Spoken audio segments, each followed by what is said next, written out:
25 mai 2025, vers 15h30, un immeuble R+3 s'est effondré ici dans la commune de Touba Mosquée, plus précisément à Darou Khoudos, quartier Forage Baïlahat. Après plusieurs heures de recherche, c'est un triste et lourd bilan que nous avons dénombré de 14 victimes, soit 7 corps sans vie et 7 blessés. Ce lourd bilan nous interpelle, surtout par rapport aux différentes interventions du président de la République, mais également du Premier ministre, par rapport aux normes de construction des bâtiments. Et le plus déplorable, c'est que ce bâtiment n'est pas un bâtiment vétuste. C'est un nouveau bâtiment qui était en construction, qui s'est effondré. Et cela montre en réalité que les normes de construction n'ont pas été respectées. Cela interpelle donc tout le monde, tous les Sénégalais, surtout sur le respect en tout cas des normes de construction par rapport à nos bâtiments. Nous avons dénombré depuis quelque temps beaucoup de décès par rapport liés à des effondrements de bâtiments. Donc nous devons redoubler d'efforts dans le cadre de la construction de nos édifices publics, mais également de nos édifices privés.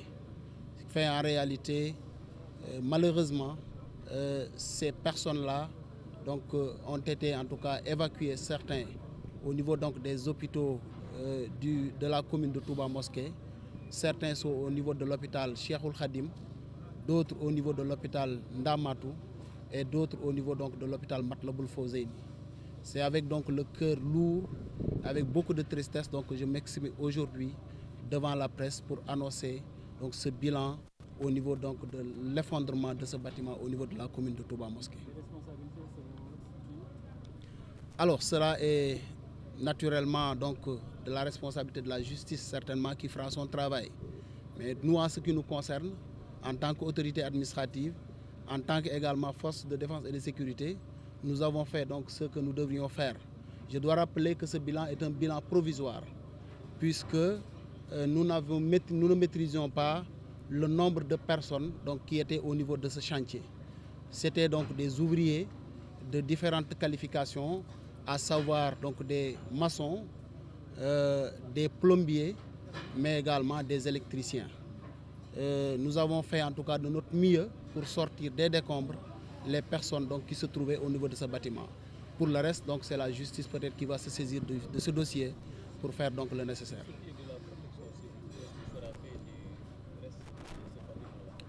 Oui, je dois rappeler que depuis même plusieurs mois, la commission de protection civile que je dirige a mené en tout cas plusieurs visites de terrain au niveau de bâtiments que nous avons signalés, qu'on nous a signalés comme des bâtiments vétustes ou des bâtiments qui menaçaient d'effondrement. La dernière visite en date que nous avons effectuée remonte presque juste de 15 jours. On nous avait signalé au niveau de la commune de Touba Mosquée un bâtiment qui menaçait de s'effondrer. À l'issue de la visite de la commission de protection civile, les recommandations issues de cette visite étaient que le bâtiment devait être démoli. Et au moment où je vous parle, ce bâtiment a été démoli. Et nous continuerons en tout cas ce travail. Mais comme je l'ai signalé, ce bâtiment-là est un bâtiment nouveau. Un bâtiment qui ne menaçait pas ruine, un bâtiment qui était en construction. Ce qui fait qu'en réalité, par rapport à cela, je ne pense pas que ça soit de la responsabilité en tout cas de la commission de protection civile. Mais ce que nous avons constaté, c'est que malheureusement, les normes de construction n'ont pas été respectées. Ce qui a fait qu'en réalité, ce bâtiment s'est effondré. Mais la commission de protection civile, en tout cas, continuera ce travail d'inspection des bâtiments qui sont au niveau, en tout cas, du département pour éviter que de pareils événements se reproduisent. Waaw tey ci dimanche bi di fukki fan ak juróom ci weeru mai 2025 ci weeru côté 3h30 le benn bâtiment boo xamante ni ñetti étage la daal di daanu fii ci commune Touba Mosquée ci Daaru Khoudoss quartier bu ñu gën a xam ci quartier forage Baye Lahat bâtiment boobu nag bi mu daanoo yàlla dogal na ñu am ci vraiment xol bu tiis am ci loo xamante ni vraiment lu diis la loo xam dal na ci kaw askan wi lu toll ci fukki nit ak ñeent ñoo xamante ni maanaam moom lañ tudde ay victimes juróom-ñaari ñàkk seen bakken juróom-ñaari nekk ay ñoo xam dañoo am ay gaañu-gaañu te ci juróom-ñaar yooyu sax juróom-benn yi ay blessé grave lañu kon loolu day wane rek ni que accident bi nga xamante ni am na tey jii muy bâtiment bii daanu metti na trop loolu nag dañuy soññaat rek ñun ñëpp ci li nga xam ne taxawaay bi ñu war a am ci bu ñuy tabax suñuy bâtiment parce que bâtiment bii ñu doon tabax mu daanu du bâtiment boo xam ne bâtiment boo xam ne bu yàgg la dañ ko doon tabax muy bâtiment bu bees mais liñ ci gis en tout cas ci ñoo xam ay profane lañu mooy dañu ko li nga xam mooy norme de construction yi respecté wuñ ko donc nam nga xamante noonu la waroon demewul noonu loolu moom moo waral bâtiment boobu daal di daanu li nga xamante ni nag donc loolu la ñu kilifa yi di soññee boobu ba léegi yaakaar naa mooy ñu fexe ba li nga xamante ni moom la ñuy tabax ñu saytu ko ba mu gën a dëgër ba nga xamante ni ëllëg lii nga xamante am na fii tey dootu fi am te yaakaar naa ni commencé na di bëri parce que it ci réew mi yaakaar naa ni am na ci fan yi ñu génn bâtiment yu bëri yoo xamante ni daanu nañu te loo xam ne bâtiment yoo xamante ni donc li ko waral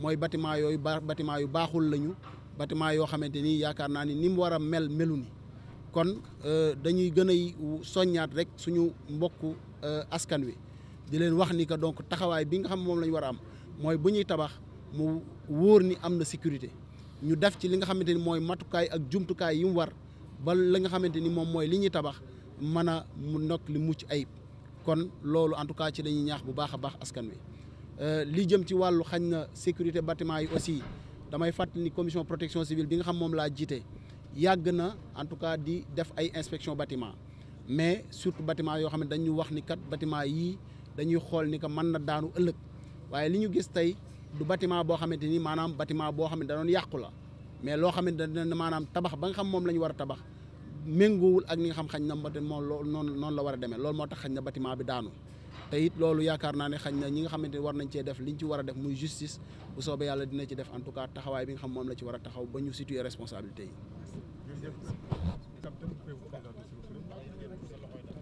Je suis le commandant Mame Diène Ndiaye, commandant le groupement d'incendie et de secours numéro 2 qui couvre les régions de Diourbel et Thiès.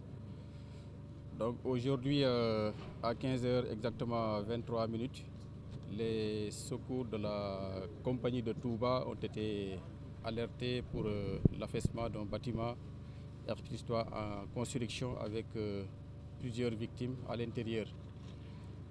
18 minutes après l'arrivée des premiers secours, il s'est agi effectivement d'un bâtiment R+3 en construction qui s'est affaissé partiellement et avec des victimes à l'intérieur.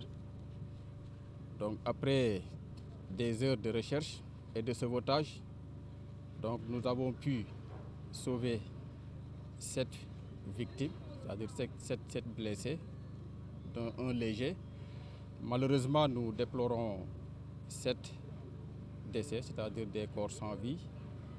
Et il s'agit d'un bilan qui est provisoire, parce que jusqu'à présent, les recherches se poursuivent. En tout cas, les victimes qui ont été signalées initialement ont été extraites sous les décombres. Donc actuellement, nous sommes à la poursuite d'autres victimes pour s'assurer réellement que toutes les victimes ont été extraites des décombres. Donc cette opération a nécessité la mise en œuvre de moyens matériels comme humains importants. Du côté des sapeurs-pompiers, nous avons mobilisé 35 gradés et sapeurs, dont 3 officiers, et une équipe des spécialistes en sauvetage et déblaiement qui sont basés à Dakar, donc de l'unité du groupement des unités spécialisées de la BNSP. Sur le côté matériel, nous avons déployé également 7 véhicules et engins d'intervention, dont un véhicule de sauvetage et de déblaiement de cette unité qui nous est venu en renfort depuis Dakar.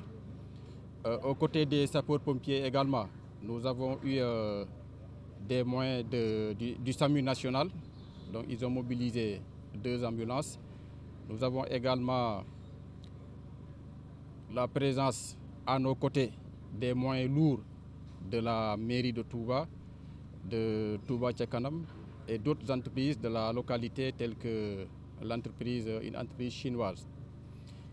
Donc les dégâts quand même sont importants, qu'il s'agisse de dégâts matériels ou de dégâts humains. Donc au bilan, comme on l'a dit provisoirement, on a dénombré 14 victimes, dont 7 qui ont pu être sauvées et malheureusement 7 qui ont pu retrouver la mort.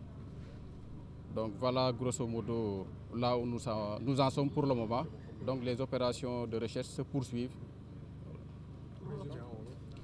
Commandant Mame Diène Ndiaye di commandé groupement d'incendie de secours numéro 2 li nga xam ne moo couvrir région de Diourbel ak région de Thiès. Tey à 15h23 lañ ñu woo ne dafa am benn bâtiment bu ñu doon tabax te pareegul mais mu daanu. Voilà am ay nit yu nekkoon ci biir di ci doon liggéey léegi premier secours yi bi ñu egsee effectivement gis nañ ko ne c'est un bâtiment R+3 à l'adresse indiquée bu daanu partiellement du bâtiment bi yëpp a daanu mais une partie du bâtiment une bonne partie du bâtiment moom moo daanu fekk malheureusement am na ñu nekkoon ci biir. Maintenant biñ commencé opération recherche ak sauvetage yi jot nañ cee sauver juróom-ñaari nit yu am gaañu. On les a évacués ci hôpitaux yi nekk sur la place malheureusement am na juróom-ñaar ñoo xam ne tamit dañoo ñàkk seen bakkan. Voilà opération yi nag ça a nécessité ñu mobiliser fanweer ak juróom ci ay sapeurs pompiers dont ñetti officiers ak spécialistes yoo xamante ne opération yu mel nii dañ leen ci woo renfort parce que ñoom pour le moment Dakar lañ basé wu. Donc on les appelle les unités de sauvetage et d'éblaiement. Ñoom ñooy yëngu ci wàllu effondrement ci amee wala tremblement de terre donc ñoom ñooy ñëw voilà ñoom ñoo ñëw vraiment dimbali ñu ba ñu mun a génnee victimes yi. Léegi ci beneen côté bi mooy matériel bi ñu engagé donc ça nécessité ñu engagé ay moyens importants que ça soit matériel wala humain. Voilà donc 33 yooyu c'est des sapeurs-pompiers 35 yi c'est des sapeurs-pompiers. Ak ay auto sapeur pompier yoo xamante ne juróom-ñaar la benn oto boo xam ne c'est spécialisé aussi dans le domaine bokk na ci. À côté amoon nañ élément SAMU yu fi nekk ak seen ñaari ambulance am nañ tamit ay moyens yoo xamante ne ay engins lourds la ci dëkk bi lañ nekk mën nañ cee lim engins yoo xam ne ci mairie bi lañ jóge ñii Touba Ca Kanam ñii am na entreprise chinoise bu fi nekk et cetera.